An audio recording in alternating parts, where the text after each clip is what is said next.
Hi everyone, it's QuickyBaby and welcome back to World of Tanks, and a Merry Christmas to all of you out there who are celebrating today. And if you're not, well, I've got some World of Tanks treats for you today in the form of myself playing in the Panhard EBR. Now I know I've featured this tank on the channel a lot recently, but I've been playing it a lot because Wargaming only gave it to me for a 1 week rental, and so I wanted to try and get all of the games that I possibly could in it while I can. Alright, so long story short, wheeled light tanks, super fast, able to get into position, but have terrible view range. Now, one thing I must admit is that I did not even recognize that there was one on the enemy team, because there are so few of these in the matchmaker right now, you don't even think about them. And so I'm about to get a big old shock from the side, and that is because an EBR on the enemy team managed to sneak into position as well.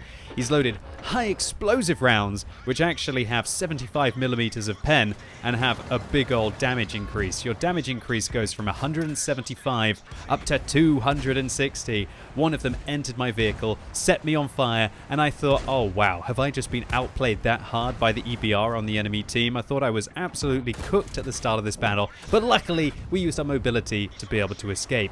But I am mortally wounded, almost 239 hit points. Yeah, I'm not going to be taking many hits, only from hits from like an E25, or I can take one round from the EBR if they elect to fire APCR rather than high explosive rounds at me, and I just couldn't hold the center position. And any of you who have watched my streams or have just seen a lot of my gameplay on Westfield, you'll know just how much I absolutely love to hold this central position on Westfield. If you dominate this location, you can use these bushes to pretty much light up everybody in the positions here, or alternatively, you can drag your way all the way back to the edge of the map and sneak your way through the trees, and you can go all the way along here to be able to catch vision through these bushes as well.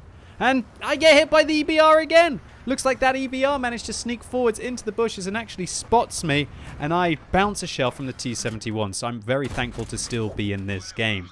And luckily, I get to put 2 rounds into the E25, and I'm thinking, alright, I've done exactly the same amount of damage as spotting. That's a bit bizarre. 1011 is apparently my lucky number this game. Well, I hope not, because I'm hoping that I can do a little bit more, right? And I guess I probably wouldn't be featuring this game if I didn't get to do a little bit more, ladies and gents. But it looks like the EBR on the enemy team maybe smelt blood in the water, maybe thought, oh, I can go and get the QuickyBaby in a 1 versus 1 duel in EBR versus EBR, but it doesn't look like that was the case.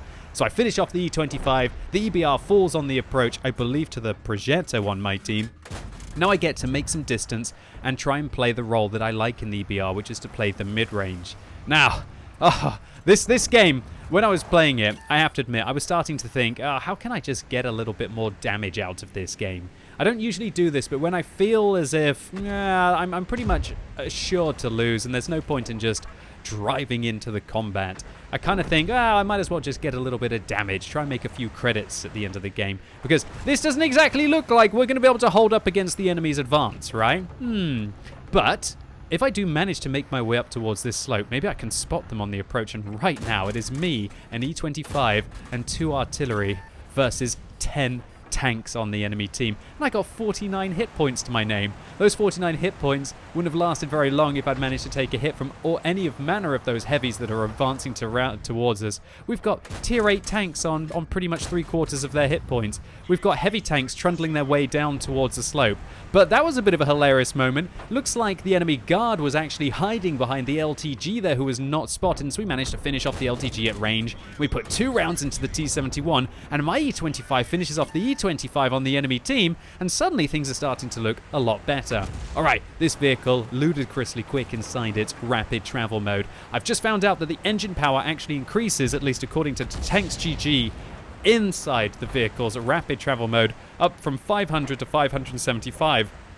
So that's pretty much like a 15 or a 20% increase on this tank, so you definitely want to use that rapid travel mode unless you need the extra traverse speeds inside close quarters. And it looks like Tanks GG is stating that the maximum wheeled traverse changes from 25 down to 20. So yeah, I mean, definitely want to stay inside that rapid travel mode as much as you possibly can. Alright, well the E25 dies valiantly on my team, and now it's myself and an artillery versus 6 on the enemy team. Make that 5. Alright, finishing off the Oni with some heat rounds at long range. We're on a bit of a warpath right now. I'm going to leave the rapid travel mode now to get the extra traverse on my wheels. and it looks like there's probably an IS inside the cap circle, and I spot the T-29, hoping that my artillery in the Lorraine 15550 is going to be able to land a big old shell in that American heavy tank as they advance. Now remember, wheeled vehicles, terrible base view range, 310 base view range.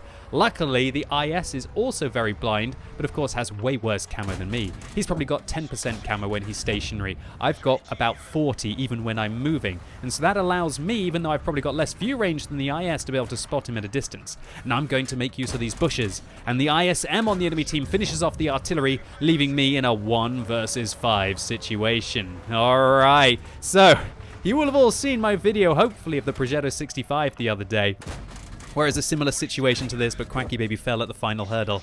Is it going to be the same result? Alright, so I've got Father Frost, I've got Frosty Present Giver, whatever he's called. Father Christmas! That's the one inside this tank, and so I've actually managed to get him incredibly skilled because he's the best crew member ever in World of Tanks. So he's got Eagle Eye, and so I'm able to tell that the IS is ammo-racked. Alright, so I'm expecting the T-29 to be either trundling up the slope this way or alternatively trundling up the slope that way. So I decide to get out of there before the T-29 crests the ridge, and just look at this timing. I believe, ladies and gents, that I have given that T-29 the slip. And with my great camo and while mediocre view range, I actually spot the IS at a distance. I put 1 round into him, and now I'm expected to be spotted by the T-29 opposite me. But I'm not too worried about him, and luckily he doesn't actually manage to spot me, which is brilliant, because now I get to fire a couple of rounds at the front of his hull. But just look at what the standard rounds on this tank deal. Not too good there. 180mm of penetration, not enough to contest the fairly well-angled hull armor of the T-29 there. But nevertheless, I'm just using my mobility and predicting the enemy's positioning to give them the slip. And this is something that you can do once you start to feel confident in all of your light tanks, and especially some of your faster light tanks like this. Okay, so I'm going back to loading the gold in this tank. Much more penetration now. Our penetration goes up from 180 all the way up to 220. And of course, you get no penetration loss over distance with your heat rounds. So we're starting to tear apart this ISM. I pull back, and I'm going to wait for him to go behind the trees, and so he won't spot me through the trees. And we've changed the 1 versus 5 into a 1 versus 3. So let me just clarify that moment out there, that I could have fired early, but I didn't. I waited for the ISM to go behind the tree, and of course if he's behind the tree then he can't spot through the tree unless he's within about 5 or 10 meters of it, and so we can stay hidden while firing at him.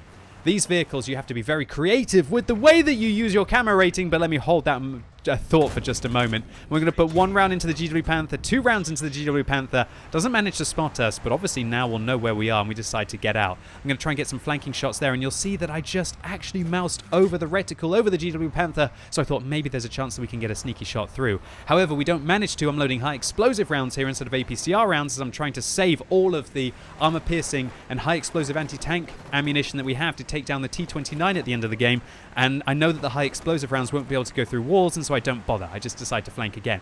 So let me go back to that. So because the ISM on the enemy team was far enough behind the trees, I could manage to evade him. In these tanks, because you don't have ludicrous view range, you have to be a little bit more clever. It's not enough to just have more raw camouflage and view range than your opponents. You have to kind of work within a distance where they're likely to spot you. And so it's all about making sure that you use sneaky bush mechanics to be able to outplay them. Alright, so I actually managed to get spotted here, and you'll see that I leave the rapid travel mode for a second. I did not think that GW Panther was going to be able to spot me. Maybe I was getting a little bit fortunate. And right now, yeah, just hoping. No artillery. That M12 isn't going to get me, is he? No. Okay, looks like we're in it. I was very, very nervous about that. And because that M12 didn't fire at me, that suggests to me that he might actually be closer towards the ridgeline down here. However, I was also thinking that maybe the M12 was just trundling his way up towards the slope, and maybe he didn't have the traverse speed to turn the tank around to be able to engage me. Alright, so I decide that it's time to take the fight to the enemy team. And you might be thinking, why aren't you firing? Well, because the alpha damage on these rounds are 175, and I want to try and keep those rounds to kill the T-29. There's no way I'm going to kill the M12 with my standard ammunition, so I wanted to save the rounds, and so instead I load high explosive rounds. Now 1 and 2, and of course the increased alpha damage from 175 up to 260 with the high explosive rounds allows me to guarantee a kill on the M12, and I get to keep those 2 precious premium rounds to be able to engage the T-29, for which high explosive rounds will not be wonderful. Alright, so now the T-29 clearly knows where I am, and it's It's just one of those awkward moments where you've got 5 minutes left on the game and you need to hunt down a heavy tank on a map when you've got very bad view range, and he could be sitting on any position in any bush and manage to catch you out. But you know, screw the draw, right? Nobody really wants to get a draw inside World of Tanks. You've got to go hunting, especially when you're in a very sneaky light vehicle. And can you believe we've come back into this? I was kind of freaking out right about now. I did have a moment when I traversed and I managed to get the couple of kills along with that E25, that there was that feeling, that kind of light bulb moment when you thought, hey, hold on, I can actually win this. You know, the greed of the EBR Panhard on the enemy team, rushing in and not securing the kill after he outplayed me so hard at the start of the game, has given me just so much motivation and confidence to get back into this. Alright, so T29 not spotted. I thought maybe he's going to be hanging around my cap circle, and so I make my way along here. We're just going to move slowly, and oh gosh, the T29 actually spots me through the bushes, but luckily for me, he fluffs the shot, even though he was pre-aimed for me up there. That's a bit weird, Mr. T29. And spoilers, afterwards I did contact this gent, and he said good luck with the stream. So, whether he was actually watching my stream or not at that moment, I'm not sure. Maybe he was just sitting in that location expecting me to come through and not go and try and use the high ground up here. But that pre-aim on the T29 was a little bit brutal. Nevertheless, even if he's watching my stream, I was thinking, well, he's not in the cap circle. If I can get inside the cap circle, it's very unlikely that a T29 is going to be able to drive pretty much about 800 meters to be able to get back and interrupt the cap circle. And I don't really want to turn this into some kind of RNG fest where it becomes whether he misses me again or not. And so I'm going to go make my way towards the cap. But at the time, I wasn't really thinking that maybe the T29 either knew us or possibly they were watching the stream. And so as I enter the cap, watch this, 1, 2, he's in the cap 2 seconds later. So I could just sit here right now and I would draw the game. I could deny the T29 the win. But that is not me, ladies and gents. I yelled out, F the draw, at the moment when we both went into the cap circle at the same time, and I decided to go straight towards the T29. And hopefully I can manage to catch him out, because of course the cap circle over on this part of the map is exceedingly open. And so I knew if I could get all my way up towards here that I could probably be able to catch him. But it looks like the T29 realizes this as well. So the T29 actually leaves this open cap circle because he realizes I'm going to be able to outspot him. So what do? I instantly slam on the brakes, stop the tank, and then bolt it in the other direction again. And I realized with 2 minutes and 14 seconds left, if I can get inside the cap circle 5 seconds before he does, he's going to have to come after me. Are we giving him the double bluff? We just baited him out of the cap circle. He left the cap circle because he knew he was coming for us. And all we need is 4, 3, 2, 1. That's it. He has to come for us. And he goes in the cap circle now, but it's too late because we're ahead by 8 seconds. That means that I'll still manage to win. You have to cap 5 seconds before the enemy team, before the game ends, because after one team finishes the cap, the game ends after 5 seconds to be able to win it. And so now the T29 actually leaves the cap circle because he realizes it's a guaranteed loss and he has to come after me. I'm not sure if he figured that out because maybe he was hearing me explain it in real time while we were streaming at the moment. But I'm not gonna go there. I think this T29 is definitely making this super exciting. Plus, it's not over yet, because while the T29 isn't the fastest of tanks, he could still probably be able to make it back. That thing limited to about 30-35 kilometers an hour should be able to make his way through. And oh man, all of these people in the chat, lots of love to all of you. That was, I have to admit, yeah, I had my heart pulsing. My heart on the right side of my chest. Yeah, I guess I'm a vampire or something. Do vampires even have hearts? I don't know, possibly. Heart was absolutely pumping right now. Adrenaline was flowing through my body with these 22 seconds left, and whether the T29 is going to be able to find us. All right, so I think, okay, well, he must be getting pretty close right now. It doesn't matter if I stay still or if I keep moving. So why don't I slam on the brakes, and why don't I get ready for a jump start in case he decides to find us. And so you'll notice that in a couple of seconds, here you go, I'm getting the jump start ready. I'm going to burn the engine, and oh my word, he just appeared there. He's just knocked down a tree. Okay, wait for it. Okay, we won the cap. Jump start away.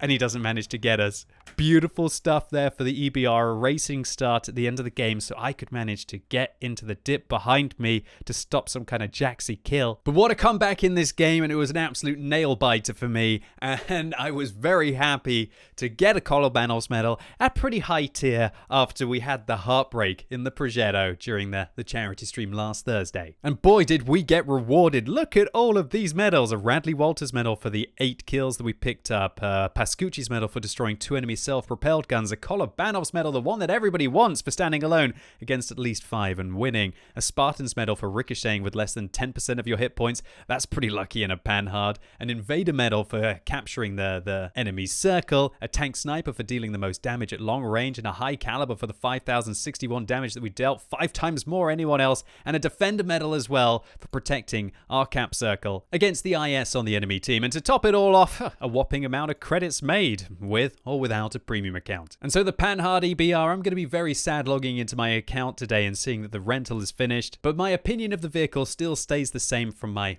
tank review, that I think it is fairly balanced. It's capable of some incredible stuff in the hands of a competent light tank player, but for every game you have like this, your view range just holds you back so much. And the amount of luck that we had in this game with all of the misses, any one of them could have just gone into the turret of the tank. We wouldn't have been seeing the highlight. So please don't think that this is going to be the next best tier 8 premium vehicle. It's more of a case that it's an incredibly flashy tank that really matches my aggressive all-in play style. Anyway, ladies and gents, that's it for today. I hope you enjoyed this one. If you did, give it a thumbs up, but if you hated it, give it a thumbs down. And seeing how it's Christmas, I want to give you guys a special treat today, where I'm going to be doing a showcase of my favorite vehicles, starting at tier 1 and working my way up towards tier 10. I'm going to try and pick at least 2 or 3 tanks down each tier. And so if you're watching this video as it's released on Christmas Day, then come along right now on twitch.tv/QuickyBaby, where I'm just going to be joking around and playing some of my favorites. And if instead you've got far better things to do with your family, that's alright too. I hope you have an incredible time today. I'd like to say a massive thank you to you all for this incredible holiday season. I really feel like my YouTube channel has been going up leaps and bounds. I've been putting a lot of effort into it, and you guys and girls have been giving me a lot of love for it. And as always, thank you so much for watching. You've been epic, and hopefully I'll see you soon.